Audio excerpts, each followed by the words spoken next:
안녕하세요. 리움미술관 학예연구실 곽준영 수석연구원입니다. 이번 전시를 맡게 되었는데요. 지금 방금 김태현 책임이 얘기해 주신 것처럼 정말 많은 고민 끝에 제목인데요. 우선 말씀드릴 거는 오늘 진짜 날씨가 이렇게 화창한데 어디 놀러 안 가시고 여기 와서 강연 들어주셔서 너무 감사드린다고 우선은 말씀드려야 될 것 같고, 이제 전시에 대해서 설명을 하겠습니다. 사실 강연 준비를 하면서 리움이 하는 첫 번째 아시아 전시라는 말씀을 드렸는데, 사실 아시아 전시를 왜 굳이 해야 되나 이런 질문도 스스로도 많이 하고 여러 가지로 고민을 많이 했던 것 같아요. 아시아 전시에 대한 어떤 관심이 촉발된 게 1990년 좀 넘어서서 이제 다문화주의 생기면서 서구 미술가에서 여러 가지 비서구 미술에 대한 관심이 높아지면서 그게 시작이 촉발된 게 사실 1989년 대지의 마법사 같은 그런 되게 유명한 전시였는데, 그런 데서 이제 비서구 미술들을 주목하고 가장 크게 주목이 됐던 게 1999년에 헤랄트 제만이 했던 베니스 비엔날레, 막 중국 작가가 막 대거 들어오고 그러면서 아시아 미술에 대한 관심도 되게 크게 높아졌었어요. 그 이후에 2000년대 한 3, 4년 정도부터 시작해서 한 크라이시스가 오기 2008년까지 정말 너무 많은 곳에서 아시아 전시라는 이름으로 그룹전들이 만들어지고 인도, 중국, 인도, 동남아 이런 전시들이 만들어졌었는데, 우리는 왜 아시아 그룹전을 할까요? 그냥 바꿔서 생각해 보면 미국 전시, 유럽 전시 이런 거 안 하는데 저희는 아시아 전시를 하고 있거든요. 그런 이유에 대해서 계속 끊임없이 질문을 하게 되는 거예요. 그리고 이번에 하면서도 느꼈던 게, 사실 여태까지 그러니까 아시아 전시했을 때 떠오르는 이미지가 혹시 있진 않으신가요? 저는 진짜 한 근 20년 가까이 이제 이 일을 해오고 있는데, 지금까지 본 많은 아시아 전시들이 어떤 특정적인 유사성을 갖고 있었어요. 왜냐면 20세기가 만들어 놓은 어떤 프레임워크라고 할까요? 아주 더 거슬러 올라가면 이제 제국주의서부터 시작을 하겠지만, 식민, 탈식민, 근대화, 민주화, 이데올로기 분쟁, 전쟁, 이런 어떤 20세기의 틀 안에서 지정학적으로 아시아가 어떤 틀이 만들어져 있잖아요. 그래서 그게 어떤 비엔날레가 됐건 전시들이 됐건 역사적인 문제, 지금 여전히 해결되지 않은 민주화 문제, 여러 가지 문제들에 대해서 계속 그 방향으로만 보고 있었던 거예요. 그래서 방향이 제가 보기에는 한쪽으로 이렇게 치우쳐 있는 그런 느낌이었어요. 근데 우리는 왜 다른 얘기를 못할까? 그리고 제가 또 질문을 던진 게, 게다가 지금은 완전히 아예 문명 전환, 뉴노멀이라고 얘기를 하는, 어찌 보면 정말 여태까지 만들어온, 근대가 만들어 놓은 가치 체계가 근본적으로 뿌리부터 흔들리면서 사람들이 문명이 전환되는 시점에 왔다고 얘기하는, 기후변화가 막 터지고, 그리고 팬데믹에 어쨌든 근대가 만들어 놓은 틀 자체에 대해서 모든 사람들이 이제 퀘스처닝을 던지고, 포스트 휴먼 얘기도 나오고, 이러한 시점에서 우리는 아시아 전시를 한다면 무엇을 해야 될까? 그게 굉장히 큰 저의 고민이었었어요. 그리고 굳이 아시아를 모아야 될까? 그러다가 막 제가 이 이미지를 찾게 된 것도, 아시아를 둘러싼 여러 가지 어떤 편견이나 그런 이미지도 보신 적 있는지 모르겠어요. 막 옐로우, 노란색 문어가 지구를 막 싸고 있는 옐로우 페릴의 이미지라든지, 굉장히 많은 아시아를 둘러싼 편견의 이미지들이 있거든요. 그리고 여전히 무슨 아시아 관광 이런 트래블 가이드 이런 거 치면 막 인도 이런 내 사원에서 어떤 몽크가 이렇게 지나가고 막 자연환경이 펼쳐지고, 굉장히 고대의 전통적인 에스닉한 이런 이미지가 여전히 인터넷에서는 아시아를 생각하면 떠올라요. 근데 지금 솔직히 생각해 보면 지금 우리 아시아의 어찌 보면 위상 자체가 완전히 달라진 상황이잖아요. 우선 우리가 좀 더 이런 전지구적으로 일어나는 이 문명 전환의 이런 문제에서 좀 더 크게 지금 현재의 문제와 미래의 문제들에 대해서 다 같이 고민해 볼 수 있는 어떤 문화적 연대가 생기면 어떨까? 어떤 지정학적인, 여태까지 막 갈라놓던 경계를 벗어나서 틀을 벗어나서 이렇게 구름에 떠 있다 그러면 이렇게 드리프트 된 거잖아요. 그런 상황에서 이 선들을 좀 무시하고 같이 뭔가를 얘기해 볼 수 있는 게 있으면 어떨까. 그래서 이 이미지가 약간 구름 같아 보이기도 하고 선도 하나도 없고 그래서 그냥 상징적으로 하나를 놨습니다. 그리고 방금 말씀드렸듯이 뭐 기후적, 공상적, 하이퍼링크적이라고 말씀을 드렸는데 지금 여러분이 그냥 클라우드라는 그냥 영어 클라우드 말고 한글로도 이젠 클라우드라고 얘기하죠.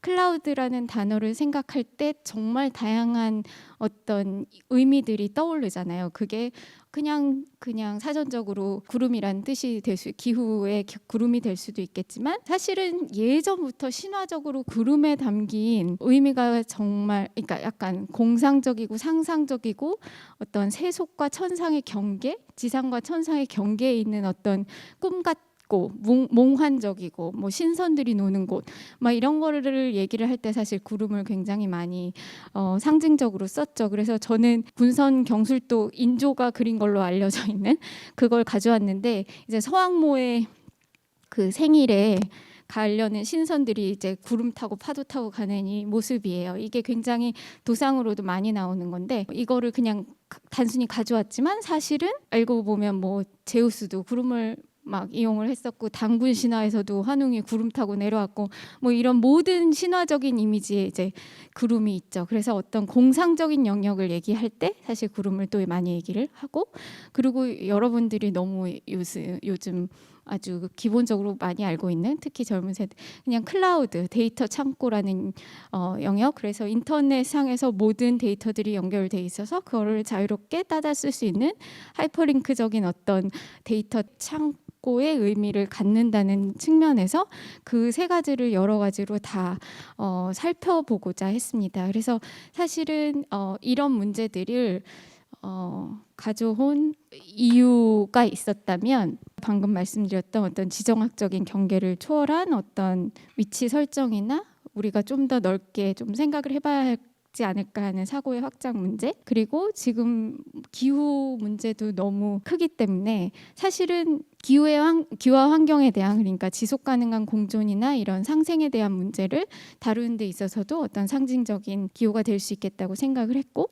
지금 시대 자체가 뭐 진짜 신선 구름을 생각하면 뭐 신선이나 마법사가 막 양탕자 타고 이런 게 아니라 이제는 저희는 그냥 일상적인 비행을 넘어서 드론 인공위성의 시야를 가지고 구글맵의 시점이죠. 막 모든 세상을 내려다보면서 자유롭게 구름 안에서 시공을 접고 넘나들고 사실 그런 걸 찾았어요. 축지법을 찾았더니 월프가 나오더라고요. 그러니까 게임에서 얘기하는 이렇게 공간을 접어갖고 막 시공을 이동하는 그런 축지나 월프의 경지가 지금은 사실 인터넷상에서 자유롭게 과거, 현재, 미래를 왔다 갔다 하고 시공을 넘나드는 이런 상상이 가능한 시점이잖아요. 그래서 그런 다양한 시점의 변화와 사회문화적인 변화를 가지고 어떤 탐구를 하고 또 상상을 할 수 있는 어떤 중간지대에서 자유롭게 무언가를 만들어내는 어떤 크리에이터들을 좀 살펴보고자 했고 그 방금 말씀드린 이런 시공을 넘나드는 자유롭고 비선형적인 미끄러짐 그러니까 자유로운 상상을 가능하게 하는 작가들의 얘기를 또 살펴보고자 했고 그 다음에 지금 저희의 어떤 현실과 가상 물질과 비물질이 완전히 딱 붙어 있는 이런 상태에서 완전히 새롭게 인지되는 어떤 공상적인 어떤 감각적인 측면을 또 다뤄보고자 했고 그래서 그런 가운데서 다양한 미래적 상상을 해보는 것을 좀 생각을 해보고자 했어요. 그래서 이런 클라우드를 예를 들면 그런 기후적 공상적 하이퍼링크적인 어떤 21세기의 사회문화적 특징이라고 그러니까 은유를 하고 그 가운데서 다양한 상상을 펼치는 작가들을 모은 전시다라고 생각을 하시면 되고요. 특징적으로는 제가 뭐 지정학적 경계를 넘어서 어떤 미래에 대해서 얘기해보자라고 했을 때 작가들만이 아닌 게 좋겠다라는 생각을 했어요. 그래서 그냥 미술가뿐만이 아니라 어떤 문화적 연대라고 했을 때 미술뿐 아니라 건축, 디자인, 뭐 음악, 그다음에 문학을 하는 친구까지 같이 모아서 24팀의 한 45점의 작품이 선보이는데요. 우선은 섹션은 3가지 섹션으로 구분을 했어요. 첫 번째가 이 사려 깊은 물질이라는 섹션인데 방금 말씀드렸던 어떤 기후적이나 환경 문제에 대해서 어떤 전지구적인 어떤 책임감을 가지고 새로운 재료나 이런 환경 문제에 대해서 고민하는, 탐구하고 실천하고 이런 건축가, 디자이너, 작가들의 작업을 모은 섹션이 사려 깊은 물질 섹션이고요. 여기에는 뭐 이런 오염 흡수천, 곤충 분변, 뭐 대나무, 종이, 브루드 단백질이라서 단백질 조형 물질이라든지 펠트 뭐 이런 것들이 다 나오는 건데요. 다음에 쭉 작품을 보면서 설명을 드릴게요. 그리고 두 번째 섹션은 이상한 서프 몰프 워프라고 지었는데 이게 방금 말씀드렸던 서프는 상상을 하시겠지만 인터넷 서핑을 말하는 거고 몰프는 몰핑, 그러니까 자유롭게 사실은 여러 가지 데이터를 다 재조합을 하고 리믹스한다 그러잖아요. 재조합하고 재편집하고 다양한 방식으로 변형시키고 이런 것들이 너무 쉬워진, 디지털적으로 조작하고 이런 것들이 너무 쉬워진 그런 문화적 상태이기 때문에 그런 거를 상징하는 몰프. 그다음에 워프는 아까 말씀드렸듯이 시공을 접고 막 과거, 현재, 미래를 왔다 갔다 할 수 있는 어떤 그런 상상력, 심지어 우주적인 상상까지 가능한 그런 것들을 탐구하면서 새로운 컨텐츠를 만들고 형식을 만들고 그런 작가들을 좀 살펴보고자 한 섹션이고요.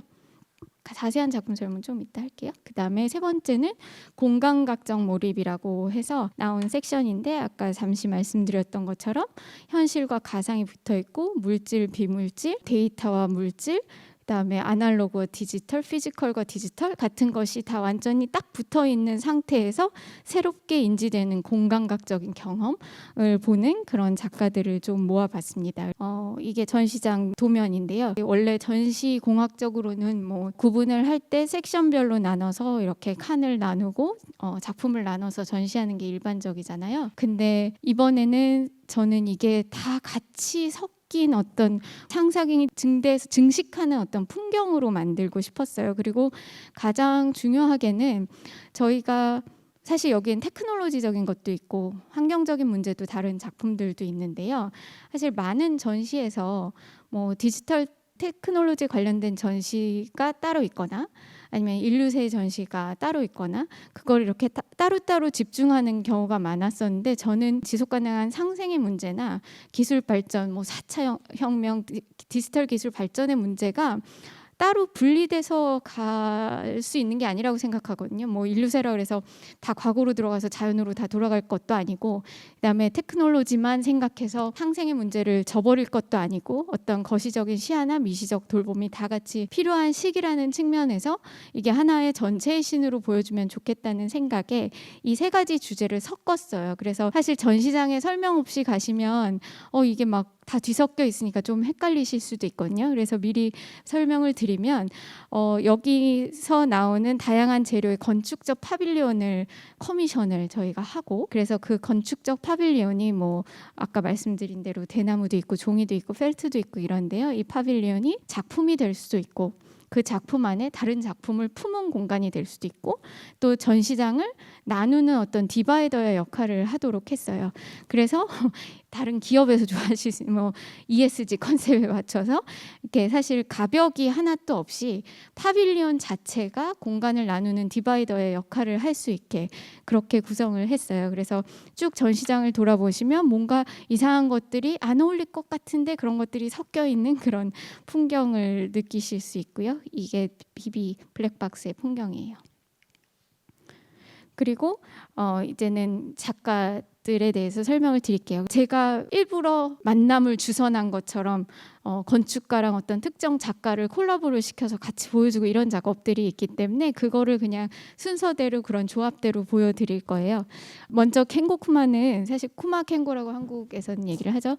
쿠마 켄고는 너무나도 거장이셔서 저의 고민 속에 이런 거장을 모셔야 되나 뭐 이런 생각도 하면서 그룹전인데 막 혼자 갈등을 하다가 정말 오랫동안 선구적으로 이거에 대해서 노력해온 어떤 선구적인 것들은 상징적으로 보여줘야 된다는 그런 생각이 있었어요. 그래서 죄송함을 무릅쓰고 이렇게 막 90년대생까지 들어온 이런 그룹전에 쿠마상한테 연락을 드렸는데 너무 흔쾌히 참여를 결정해 주셔서 이제 이렇게 슬로프에 상징적으로 이 작업이 들어오게 되는데요.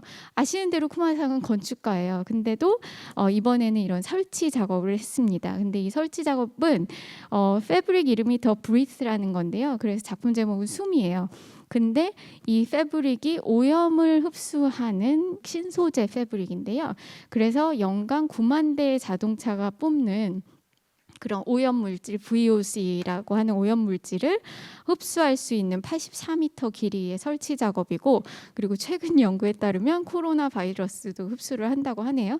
그래서 저 밑에서 담소를 나누시면 바이러스에는 감염이 안 될 수도 있습니다. 그래서 이번에 이 설치를 했는데 제가 이 장소가 너무 재밌다고 생각한 거는 쿠마는 30년간 계속 약한 건축, 뭐 연결하는 건축 이런 굉장히 작은 건축의 힘에 대해서 어떤 가치에 대해서 얘기를 했던 사람이고 그런 유동성이나 유려한 어떤 특징을 가지고 있는데 그게 저희가 상징적으로 근대 그 건축에서 많이 나오는 글라스 커튼이라고 하죠. 유리창하고 검은 블랙 콘크리트가 이렇게 덩어리로 있는 가운데서 이렇게 보여지고 있는 거에 죄송해요. 보여지고 있는 거가 저는 이 느낌이 너무 좋았어요. 그래서 이 설치를 만나실 수 있고 그다음에 그 30년이라는 세월이 그냥 표에서 다 나온다고 생각을 해요. 저 30년 동안 사실은 대나무, 목재, 종이, 흙, 돌, 금속, 유리, 타일, 레진, 섬유 이런 건축 재료로 쓰여지지 않았던, 사실 바로 쿠마 전 세대 유명한 안도 타다오 같은 건축가들이 이제 콘크리트를 부어 넣는 걸로 아주 유명하잖아요. 그런 콘크리트, 영원히 단단할 것 같은 콘크리트와 철강에 반하는 어떤 연결되고 작고 약하지만 자연 친화적인 건축을 오랫동안 연구했던 사람이고, 그래서 상징적으로 이번에 올림픽 스테디움도 그냥 나무를 연결해서 만들었었어요. 그래서 그런 아주 대표적인 작업들을 해왔던 사람이고 그분의 작업이 맨 앞에 있습니다. 뭐 쌓기, 입자와 감싸기, 래핑, 뭐 위빙, 반복 이런 방식을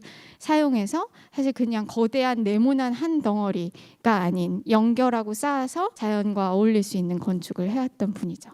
그리고 밑에 그라운드 갤러리에 내려가시면 이제 카타기리 카즈야라는 이분이 종이로 사고 페이퍼 듄이니까 모래 언덕 형태의 종이 파빌리언을 만들었고요. 여기 히말리 싱소인이라는 인도 작가의 이 스태틱 레인지라는 영상과 사운드 작업을 같이 보여주고 있어요. 근데 재미있는 거는 이 히말리 싱소인의 작업이 사실 이 작가는 굉장히 사변적이고 미래적이고 막 우주적인 얘기를 여러 가지 다학제적인 학자들하고 막 같이 만들어서 스토리를 만들어가는 이런 걸 하는 작가인데, 히말리가 이 스태틱 레인지라는 작업이 가장 냉전이 심했던 그 1965년에 인도 히말라야산 난다데비 산에 CIA가 중국 핵을 감시하려고 핵 감시 장치를 심으려고 했었던 거예요. 근데 그 핵 감시 장치를 심으려고 했을 때 폭풍우가 막 몰아쳐서 그 계획에 실패를 하고 그 핵 감시 장치가 산에 묻혀버린 거죠. 그래서 그게 어떤 역사적인 사실이에요. 근데 그 이후로 그 산이 폐쇄가 되고 한 20년 동안 못 들어갔는데 그 안에서 막 갑자기 그 산 주변으로 파란색 얼음 동굴이 생기고 암 환자도 발생하고 막 이랬던 거죠. 뭔가 방사능이 유출이 돼서. 그러고 나서 20년 후에 그 산이 다시 열렸을 때 작가 아버지가 산악인인데 가서 산 사진을 찍었는데 그게 파란색 약간 빛이 도는 산의 모습이었어요. 근데 그게 인도의 우표가 됐거든요. 그래서 그 인도의 우표를 가지고 이 작가가 그 마치 핵 밖에 그 레디에이션이 막 뿜어져 나오는 것 같은 영상을 만들고, 그거와 함께 작가가 만든 스토리가 뭐냐, 되게 시인이기도 해요. 이 작가 출발점이 시인이기도 해서 이 작가가 스토리를 만든 게 음악도 만들고요. 이 핵 감시 장치가 자연과의 대화를 시도하는 그런 러브레터를 핵 감시 장치가 산에게 보낸 러브레터가 이제 사운드로 나오고요. 그다음에 거기 설치되어 있는 페이퍼에는 그 산이 핵 감시 장치한테 보내는 답장이 시적으로 쓰여 있어요. 그런 식으로 인간과 자연이 나누는 어떤 사려 깊은 대화, 이런 작업인데, 이게 아이러니하게도 이제 일본이 또 핵의 문제가 아주 심하잖아요. 그래서 둘이 막 같이 줌 미팅을 하면서 할 때도 그거에 대해서 너무 공감을 하면서 뭐 저게 후지산 같이 생겼느니 뭐 그런 얘기를 하면서 같이 콜라보를 하게 된, 그리고 이 종이 사고에 저 빛이 이렇게 좀 반사가 되고 투영되는 그런 모습으로 할 수 있고요. 안에 들어가시면 그 비디오를 볼 수 있게 라운지 공간으로 마련이 돼 있어요. 그래서 거기서 사운드를 듣고 다 글을 읽고 하실 수 있는 상황입니다. 그리고 그 옆에는 이제 아시는 백현진 작가인지 배우인지 싱어인지 모르겠는 이제 백현진 작가가 이번에는 거대한 드로잉을 그렸는데요. 이 드로잉이 사실은 제가 2004년에 백현진 작가를 처음 봤을 때 염기 섞인 붉은 책이라고 해서 아주 얇은 샤프심으로 만든 조그만 빨간 드로잉북이 있었어요.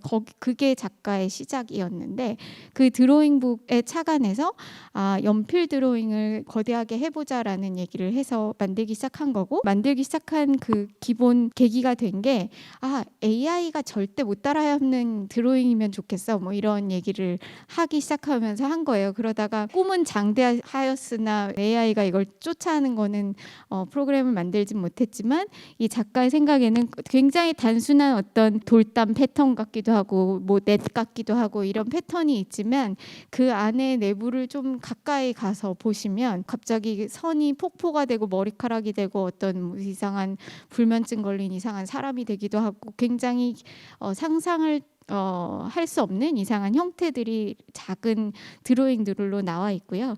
그래서 이 거대한 4.5m 되는 드로잉을 그린 다음에 그거를 일부를 프린트를 해서 손수건을 만들었어요. 그리고 그 옆에 설치된 손수건이 이렇게 그 진동이 막 우퍼 때문에 막 울리면서 우는 인공 눈물과 우는 손수건이라는 제목으로 저 설치가 함께 되어 있고요. 이런 조각들이 그 주변으로 설치가 되어 있는데, 현남 작가의 기지곡 이 풍경 조각이에요. 근데 현남은 90년생이고 굉장히 젊은 작가인데, 조각을 새롭게 재정의한다는 측면에서 저는 굉장히 흥미롭게 지켜보고 있는 작가입니다. 사실 이 작가가 가장 큰 영감을 받은 게 아시아 그 전통 중에 있는 축경의 개념이에요. 뭐 수석이나 분재라든지 이런 것들이 자연의 풍화작용에 의해서 자연스럽게 형태가 변하는 어떤 조형물들인 거잖아요. 그래서 그 아이디어를 받아서 그렇게 자연스럽게 변화하고 풍화되는 어떤 풍경을 조각화하는 시도를 하기 시작했는데, 그러기 위해서 작가가 한 거는 그 몰드를 만들고 그 안에 폴리우레탄이나 이런 뜨거운 폴리우레탄과 색을 이렇게 섞은 거를 부으면 그 안에서 작가가 가늠할 수 없는 그런 화학작용이 생기는 거예요. 그래서 그 화학작용에 의해서 생긴 이상한 서피스를 만들고 그 위에 다시 재작업을 하고 만드는, 그래서 마치 자연스럽게 풍화가 일어나는 것처럼 조각도 어떤 그 안에 풍경을 담아내게 되는, 풍경을 축소하게 되는 그 특징을 나타낸 거고, 이 조각들의 특징이 이제 기지국 풍경인데요.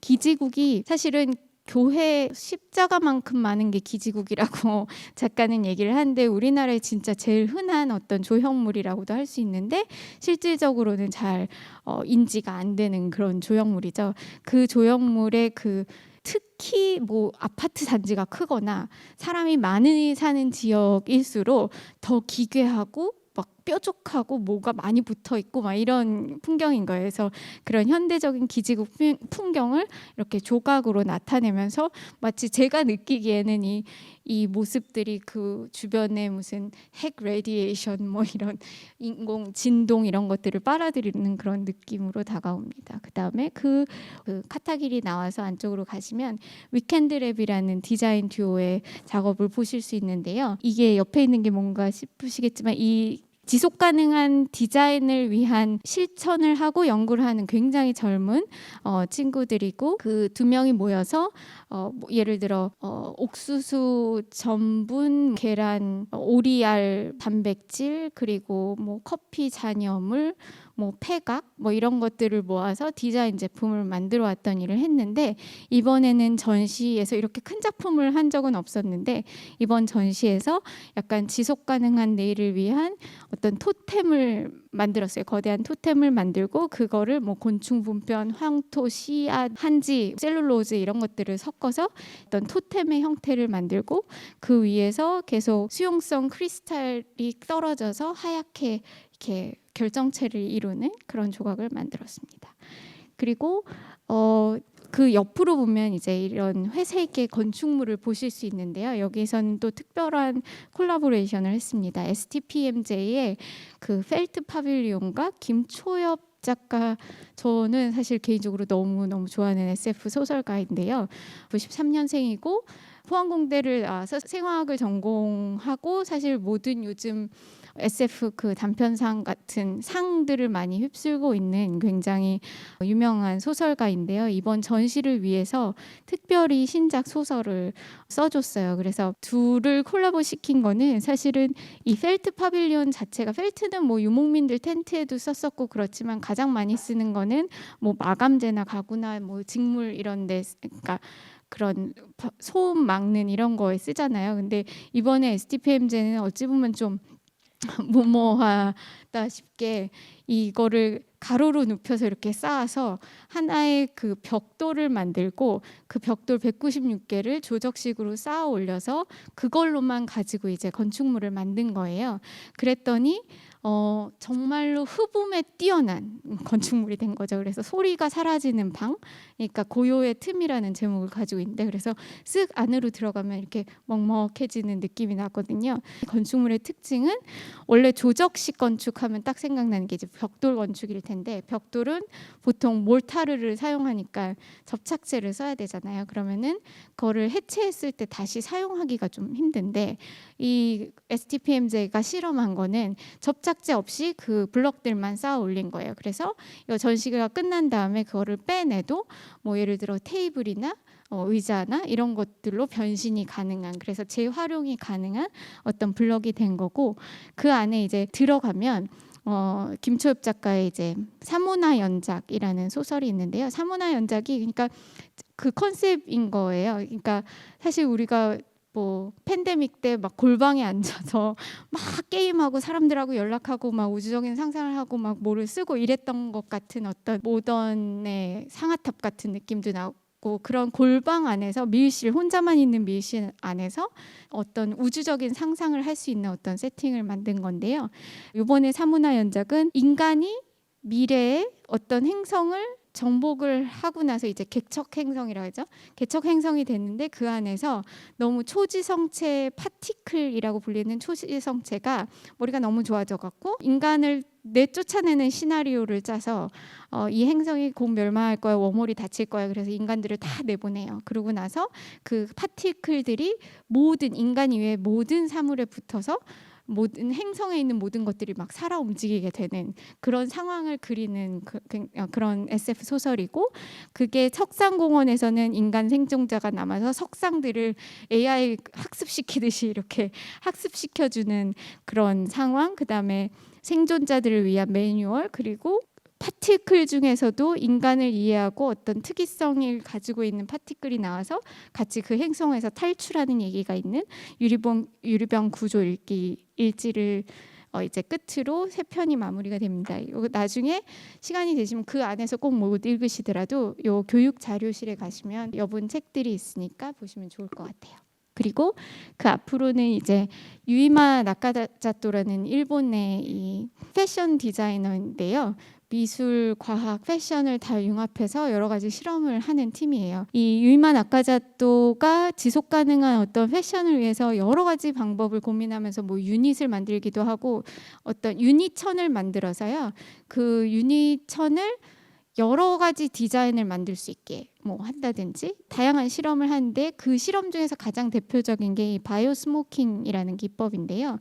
바이오 스모킹 스피버라는 어떤 회사랑 협력을 해서 단백질을 조형할 수 있는 브루드 프로틴이라는 거를 만들어서 저쪽에 있는 게 이제 그 기계인데요. 그 뜨거운 물이 나오는 기계 안에다가 그 사각의 천의 패턴을 프린트를 하고 그 안에다 넣으면 그 프린트된 것들을 수축을 다 아주 미세하게 컴퓨터로 조정을 해서 그 천이 사람 몸에 맞게 줄어들게 만드는 그런 기술을 개발을 한 거예요. 그래서 할 수 있는 게 뭐였냐면 원래 서양에서 얘기하는 패션에서 얘기하는 가장 전통적인 꾸뜨리 방식은 사람의 치수를 다 잰 다음에 나머지들을 다 잘라내고 나머지들은 다 버리는 그런 식으로 재단이 되잖아요. 근데 일본 기모노는 사실 사각천을 이어붙여서 이렇게 몸에 대강 맞추는 식으로 되는데 작가가 원하는 거는 웨이스트 없이 사각천을 사용하면서 사람 몸에 맞출 수 있는 그래서 유일무이한 어떤 디자인이 될 수 있는 방법을 지금 많이 고민을 하고 있는데 그런 방법을 고민해서 나온 결과라고 보시면 될 것 같고 여기에 있는 천 샘플들은 2019년부터 여러 가지 컬렉션에 사용하면서 실험을 했던 것들을 보실 수 있고요. 그다음에 문경원 작가의 프라미스 파키 같이 그 사려 깊은 물질 섹션에 들어갔는데요. 문경원 작가가 2013년부터 일본 야마구치 아트 센터에서 이 프라미스 파크를 시작을 했는데 전후에 이렇게 폐허가 된 공원에서 미래의 어떤 개념적인 공원을 상상하는 미래 정원 프로젝트를 상상하는 그런 프로젝트를 시작을 했고 그게 촉발이 돼서 나중에 서울로 옮겨져서 지금은 용산에 관련된 프로젝트를 하고 계세요. 근데 그 용산 프로젝트가 처음에는 저렇게 카펫의 형태로 나왔는데 그 카펫이 만들어질 때 원래 XYZ 축이 있어서 어떤 직조가 되면서 어떤 패턴이 만들어지잖아요. 그래서 작가랑 같이 막 고민을 하면서 이게 좀 더 플레이스케이프처럼 확장될 수 있는 가능성에 대해서 얘기를 하다 보니 이 카펫을 마치 이렇게 껌처럼 이렇게 쭉 늘려서 어떤 건축적인 어떤 확장을 만들고 그 가운데 어떤 용산에 관련된 역사적인 그런 지도나 자료들을 레이어하는 그런 방식으로 이 실크 스크린과 이 설치 작업을 같이 만들게 됐습니다. 여기 보시면 이 동글동글뱅이 이게 미군 기지에 있던 골프 코스라 그러거든요. 이런 뭐 군사 지도, 그다음 골프 코스 지도, 뭐 정원 지도, 카펫, 코딩 이런 것들을 합쳐져서 전체적인 설치가 만들어졌고요. 그다음에 일본 팀인 것 같이 보이지만 한 명은 영국 사람, 한 명은 일본 사람인데요. 둘이 부부고요. 스튜디오 스와인으로 더 알려져 있기도 합니다. 스튜디오 스와인은 슈퍼 와이드 인터디스플린 뉴 익스플로러라는 이름을 줄여서 만든 그 디자인 회사였는데요.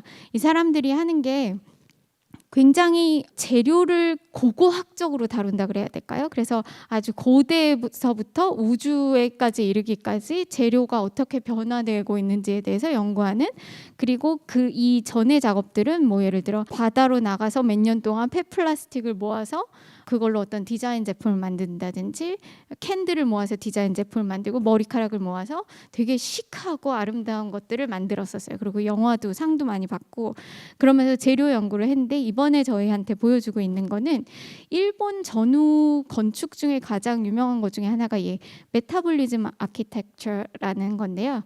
그게 메타볼리즘이 소화에 관련된 거잖아요. 유기적인 어떤 소화에 관련된 것처럼 버섯하우스 뭐 이런 것도 나오기도 했는데 셀하우스를 만들고 그게 자연 환경에 따라서 유기적으로 더해지고 변화하고 덧붙여지고 그렇게 될 수 있는 어떤 유기적인 건축 환경에 대해 얘기한 게 메타볼리즘이었는데 거기에 이제 영향을 받아서 C-타입 하우스, 셀 하우스를 하나를 고안을 하고 이걸 종이로 만들었어요. 그리고 그 종이 안에다가 사실 새로운 재료에 대한 실험인데 균사체가 요즘에 굉장히 중요한 디자인과 건축 분야에서 되게 중요한 신재료로 많이 곽광을 받고 있는데, 그런 균사체를 가지고 요새 건축물을 만드는 사람도 있고 디자인 제품을 만드는 사람들도 있거든요. 그래서 그 균사체에서 어떤 돔시티 같이 막 버섯이 나오고 있는 모습, 진짜 버섯인데 지금 보시면 많이 시든 부분도 있고 새로 나오는 부분도 있는데, 그런 생장성을 보여주는 어떤 상징적인 프로토타입을 이번에 전시를 했고, 그 앞으로 가시면 이제 돈타나라는 베트남 건축가가 대나무 집을 지었는데, 저희가 사실은 미술관에 이렇게 무슨 건축물을 때려 박아 지은 적이 너무 처음이라서 GG가 대나무로 가득한 상태에서 만들었는데요. 사실 한국에서 대나무 기술자가 있다고 해도 사실 동남아나 이런 데처럼 대나무 건축을 잘 짓진 못하거든요. 그래서 고민을 하다가 작가랑 고민해서 베트남에서 먼저 짓고 그거를 다 해체해서 40피트 컨테이너에 다 넣어서 다시 가져와서 여기서 재조립한 작업이에요.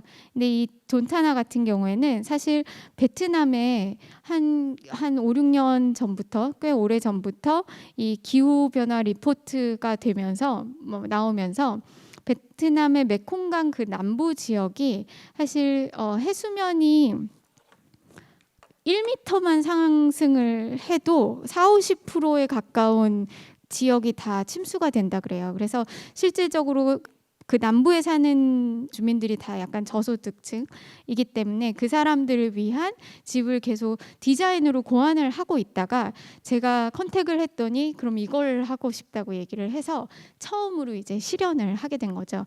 그래서 요번에 이걸 계기로 4인용, 지금 저희가 전시하고 있는 6m 집하고 6m, 9m짜리 8인용 집하고 베트남에서 한 번씩 다 지었어요. 이게 원래는 수상가옥, 물 위에 대나무 집이고요.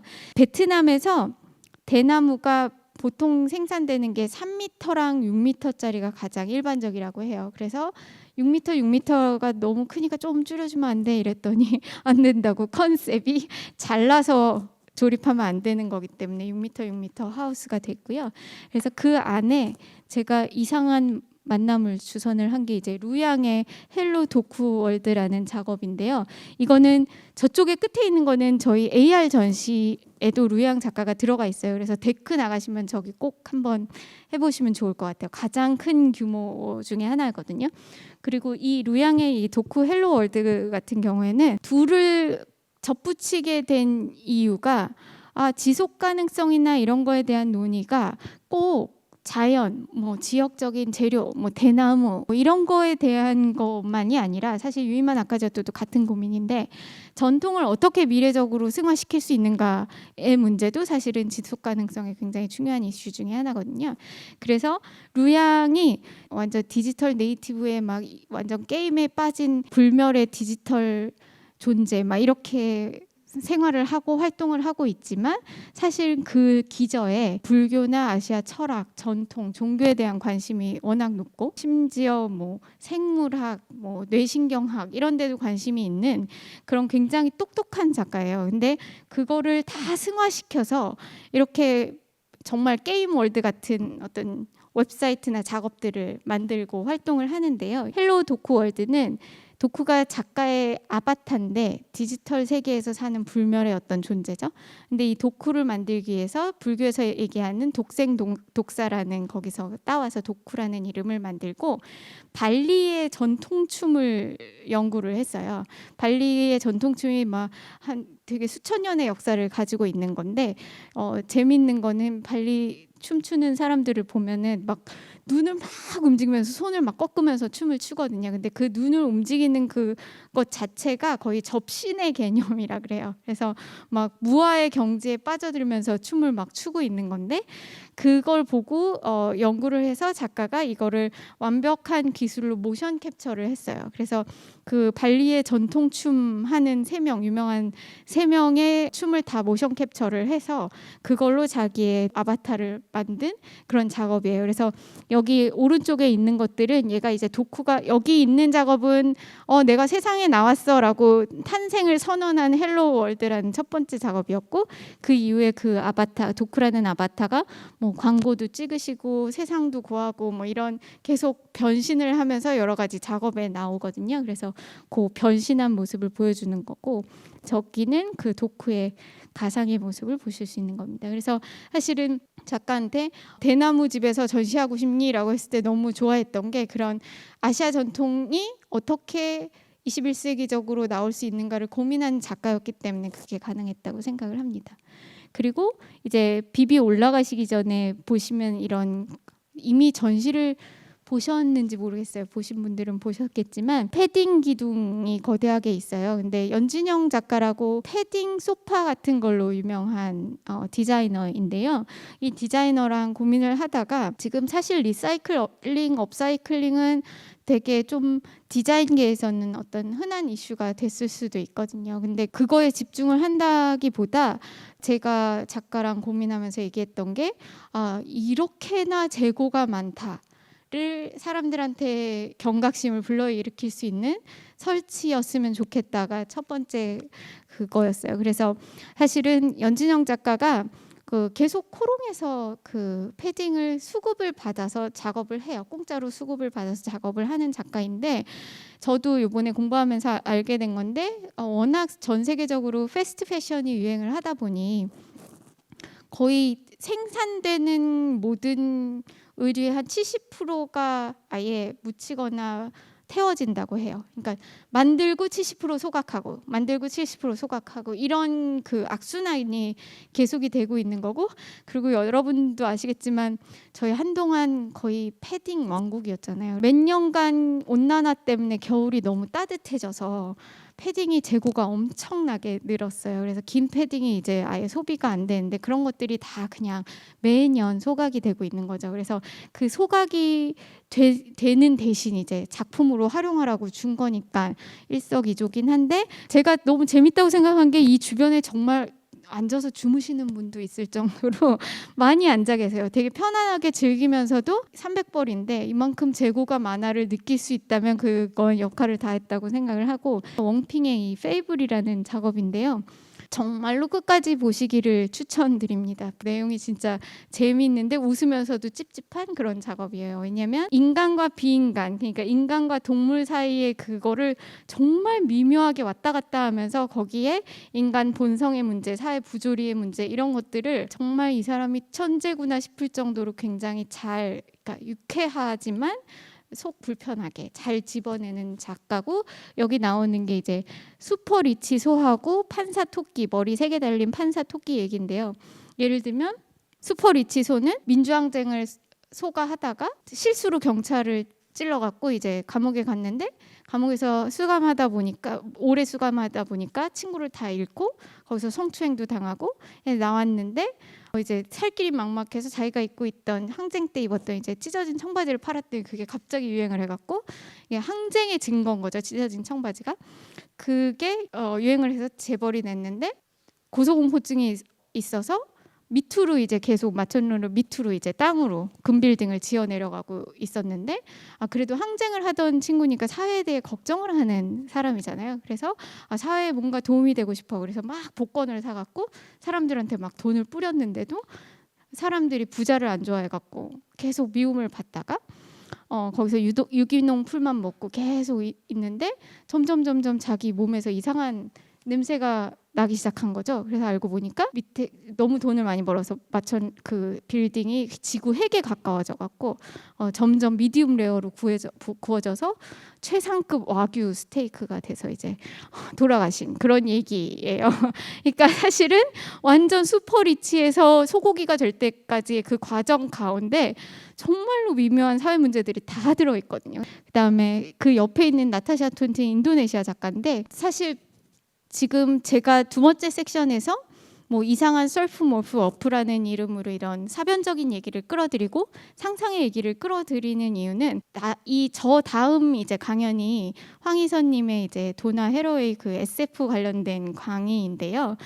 지금 뭐 포스트 휴먼이나 이런 이슈를 다루는 데 있어서 사변적, 스페큘레이티브 픽션 이런 것들이 요새 굉장히 많이 유행을 하잖아요. 그리고 SF가 유행하는 것도 그렇고 미래에 대한 상상을 하는 데 있어서 허구의 중요성, 그다음에 사변적인 상상의 중요성, 그리고 과학적 사실이나 과학적 상상이나 이게 다 같은 얘기라는 거, 막 이런 얘기를 SF라는 단어를 통해서 이제 헤러웨이가 하는데, 이런 되게 얼토당토 안 하고 되게 우스꽝스러워 보이는 얘기인 것 같지만 인간과 비인간이 막 뒤섞여 나오면서 되게 이상하고 재미있는 얘기를 끌어나가는 것, 이 자체가 사실 다양한 미래에 대한 상상을 펼쳐나가는 것 자체가 그 작가들이 아니면, 밥 먹고 이 작업만 하는 사람이 아니면 이런 이상한 상상은 안 하잖아요. 그런 어떤 픽션의 힘을 막 설파하는 작업을 해요, 이 나타샤 톤티가. 그래서 이 동남아시아의 이 원시 문화나 우주나 뭐 SF나 이런 거를 다 끌어모아 갖고 그걸로 어떤 사변적인, 촉감적이고 환상적인 내일을 위한 매니페스토도 막 쓰고, 그다음에 이상한 비디오도 만들고, 이런 작업을 하는 것들이 요즘 한국 작가 중에도 이런 사변적인 얘기를 한 작가들이 있는데, 그런 재밌는 얘기를 함께 보실 수 있고요. 그다음에 워크샵 룸도 놓치시지 않았으면 좋겠는 게, 여기 홍민키라고 92년생 작가고 여전히 남아있는 숙제들이 있고 사회 비판적인 내용들이 있고 역사적인 고찰도 필요하고, 그런데 그런 걸 대할 때도 이 디지털 네이티브 작가들은 어떤 방식으로 이거를 풀어내는지가 저는 굉장히 흥미롭게 다가왔어요. 그래서 홍민키 작가 같은 경우는 그런 사회적 연대의 문제를 다루거나 비판적인 문제를 다룰 때도 굉장히 공감을 잘 끌어내는 방식으로 이런 작품을 풀거든요. 그래서 공중도시라는 이 플랫폼이 가상의 그 공중에 있는 플랫폼이에요. 거기에 이제 여러 가지 문제들을 가진 사람들을 이제 초청을 해서 인터뷰를 하면서 허심탄회하게 그 문제들을 얘기하는데, 첫 번째에서는 망원동의 젠트리피케이션 얘기를 풀었었고, 두 번째는 이 시각장애인 유튜버 양주혜 씨를 모셔서 시각장애인들이 디지털 기기를 사용할 때 어떤 불편을 느끼는지, 그런 문제들에 대해서 허심탄회하게 얘기를 했는데, 약간 저도 놀란 게, 시각장애인 분들도 유튜버를 한다는 건 시각적인 걸로 계속 자신을 보여주는 거잖아요. 그래서 막 얼굴이 잘리고 이런 상태에서도 계속 유튜버 활동을 하는 건데, 그러면서 하는 얘기가 하루 종일 스마트폰을 가지고 활동을 한다는 거예요. 굉장히 시각적인 매체임에도 불구하고. 근데 그 스마트폰이 리딩을 해주는데, 이미지들을 이렇게 다 읽어주는데, 사실 인프라도 안 갖춰져 있고 사회적인 망도 안 갖춰져 있고 법제화도 덜 돼 있고 뭐 그런 편리성도 없다 보니까, 그 리더가 읽을 때 무슨 막 홍보 이미지가 나오면 이것은 JPEG입니다, 이것은 PNG입니다 라고 읽는다는 거예요. 그러면은 이거는 완전히 이미지의 어떤 구체적인 내용이 아니라 그냥 거의 커튼같이 알 수 없는 내용들만 뜨는 거죠. 그런 아직은 갈 길이 먼 그런, 지금 시각장애인들이 뭐 VR을 어떻게 체험을 하겠어요? 아니면 그 AR을 하겠어요? 이런 문제들을 되게 이렇게 되게 허심탄회하게 얘기하는데, 그 중간중간에 누가 나오냐면 옛날 윈도우 XP 시절에 똘똘이, 영어로 얘기하면 이제 로버가 나와갖고 약간 오류난 것처럼 계속 나와갖고 막 이 양주혜님의 이제 원래 도우미 견도 나오거든요. 그런 역할을 디지털 세계에서 자기가 훈련을 열심히 받아서 시각장애인들을 위한 어떤 안내견이 될 것임을 막 이렇게 설파를 하면서 그렇게 재미있게 그냥 끝나요. 그렇게 좀 같이 공감대를 이끌면서 우리 으쌰으쌰해서 이런 문제들을 해결해 나가보자, 이런 식으로 이끌어 나가는 그런 작업이고, 그다음에 그 옆에는 이제 이 구름방 같은 게 있어요. 여기는 사실 제가 작업하면서도 가장 힘들었던 게, 제가 처음으로 건축가들이랑 디자이너, 패션 디자이너나 이런 분들하고 일을 했는데 작품을 만드는데 별로 익숙하지 않아서 그들의 패션은 너무나도 재미있고 너무나도 흥미로우나 이거를 이렇게 설치로 만드는 데까지 많은 이제 대화를 했었어야 되거든요. 근데 재미있게도 끌어내 주신 게 이 모토고라는 말레이시아 패션 디자인 듀오인데요.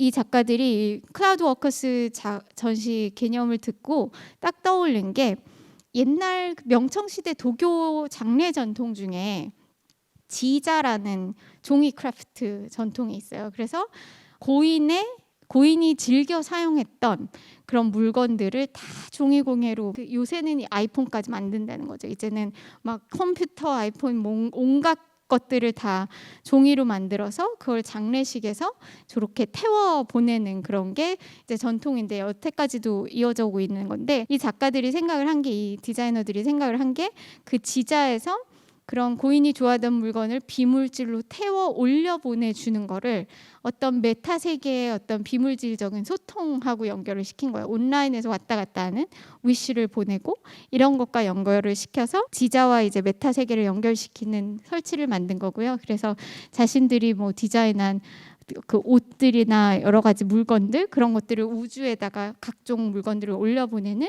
그런 신으로 한 거고, 요건 그냥 참고하시라고. 그 사람들이 이제 포스터인데, 패션 포스터인데, 나중에 웨브사이트 한번 들어가 보시면 굉장히 재미있게 디지털 네이티브임을 그대로 드러내면서 다양한 굉장히 공상적이고 레트로 퓨처리즘적인 그런 작업을 볼 수 있고, 요거는 비비에 올라가시면 이제 아까 말씀드린 공감각적인 몰입이라는 이제 섹션을 좀 더 많이 보실 수 있는데요. 딱 올려가시자마자 보는 씬이 이거예요. 이게 이미 보신 분들도 있겠지만, 옆에 이 아지아오라는 중국의 작가, 그다음에 트로말라마라는 컬렉티브 작가, 이거는 아까 보셨던 버섯 작업했던 A.M. 무라카미의 인공 포그링 작업인데요. 이게 먼저 보신 이 아지아오의 작품은 카레 산세이죠. 이게 일본의 전통 정원인 카레 산세이를 디지털 버전으로 치환을 한 거예요. 근데 이 아지아오 같은 경우에는 슈엔카이라는 이름인데, 아지아오 같은 경우에는 뭐 사실 인터넷에 일어나는 뭐 자기가 웹사이트를 만들기도 하고 가상 NFT를 만들기도 하고 여러 가지 이런 진짜 디지털 네이티브적인 작업을 굉장히 많이 하는 작가인데, 이 일본의 전통 정원, 돌 정원을 데이터로 치환해서 AI 알고리즘으로 그 안에서 형태를 다 조절한 다음에 데이터 돌기들을 만든 거죠. 그래서 마치 전시장에서 이렇게 우후죽순 터져 나오고 있는 것 같은 건데, 이 공감각적 몰입에서 흥미롭게 보는 지점은 뭐냐면, 저희가 그냥 가상으로 간다 그래서 VR로만 갈 수가 없잖아요. 그래서 가상과 현실이 붙어 있을 때, 이게 그러니까 경계가 사라졌다고 하는 거는 데이터였던 애들이 다시 물질이 돼서 나오고, 물질이 됐던 게 다시 데이터가 되고, 이게 계속 순환하는 상태예요. 완전히 그게 완전 뒤섞여 버린 이 혼합 현실 가운데서 느끼는 공감각은 뭐지? 이게 저의 궁금증이기도 했습니다. 그렇게 만들어진 이제 데이터 랜드스케이프 앞에 이 트로마라마의 이 비디오 작업이 펼쳐지는데, 이게 라이브 시뮬레이션 작업이에요. 솔라리스라는 작업인데, 저도 안 가봤지만 인도네시아의 칼리만탄 지역에 가면 까까반 호수라는 데가 있대요. 가보신 분 있는지 모르겠는데, 거기에만 전 세계적으로 유일하게 무독성 해파리가 사는데, 그 천적이 없다 보니까 그렇게 진화된 건데, 그 무독성 해파리가 지구 온난화가 돼서 해수면 온도가 높아지면 더 증식을 한대요. 날씨에 따라서 증식하고 줄어드는 일종의 기후센터 같은 건데, 그래서 이 작가들이 생각한 게 이 지역의 그거를 그래픽 화면으로 만들고 라이브 시뮬레이션으로 그 지역의 웨더 데이터를 계속 받아서 실시간으로 방향, 풍속이나 이런 온도에 따라서 그 씬이 바뀌는, 해파리의 개체수도 바뀌고, 그런 라이브 시뮬레이션 가상의 기상센터 같은 그런 비디오 작업이고요. 그리고 그 옆으로 이제 인공 포그가 있는데, 이게 사실은 작가들이 처음에 만들었던 10m가 넘는 크기의 거대한 설치였어요. 뭐 처음 아이디어가 40억 년 전에, 그러니까 지구에 최초 생명체가 나왔을 때 심해 연수구에서 이렇게 뽕뽕뽕뽕 거리면서 최초의 생명체가 나왔다는 가설이 있는데, 그 가설을 토대로 이제 이런 인공의 연기, 안개가 나오는 그런 설치를 만들게 됐고, 그 심해 연수구에 있는 이런 토양이나 물질 같은 거를 이제 상상을 하고 연구해서 이런 조각 같은 그런 몸체를 만들고 거기서 그게 나오게 만들었던 설치가 있었는데, 요즘은 그냥 연기만 나오게 하는 그런 설치로 바뀐 거고요. 그게 여기 있고, 거기서 마치 이런 얼씨한 향, 지구의 향 같은 것이 같이 나오는, 그래서 제가 원했던 거는 이 세 개가 다 합쳐져서 이게 정말 메타 현실 같은 데서 시각적으로, 촉감적으로, 후각적으로 모든 게 다 같이 경험되는. 그리고 이제 옆으로 가시면 삼손영의 가능한 음악이 흘러나오는데요. 사운드적인 것도 있는, 청각적인 것도 있는 거죠.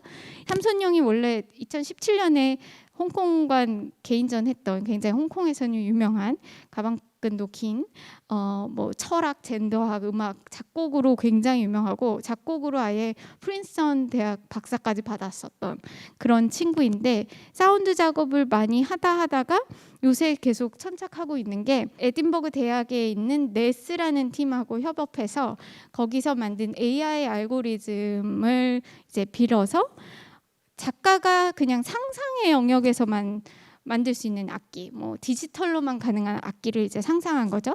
그랬을 때 뭐 예를 들어 6m 길이의 트럼펫이 있는데 그거를 300도씨로 불면 어떤 소리가 날까를 이제 AI 알고리즘에 넣어갖고 그러니까 매개 변수를 계속 넣어갖고 사운드를 계속 도출해내는 거예요. 그래서 뭐 그게 300도씨가 되던, 아니면 악기의 크기가 바뀌던, 아니면 조건을 계속 달리해서 사운드를 만들어내고 그걸로 어떤 군대의 시그널 콜 같은 거를 좀 가변적이고 간헐적인 그런 음악을 만들어서 1시간 동안 이제 4분마다 한 1, 2분 정도 되는 음악들이 계속 나오는 거예요. 그게 작가가, 그러니까 작가의 상상의 영역과 AI가 만들어내는 음악이 결합된 가능할 수 있는 음악이 옆에서 이제 흘러나오는 거죠.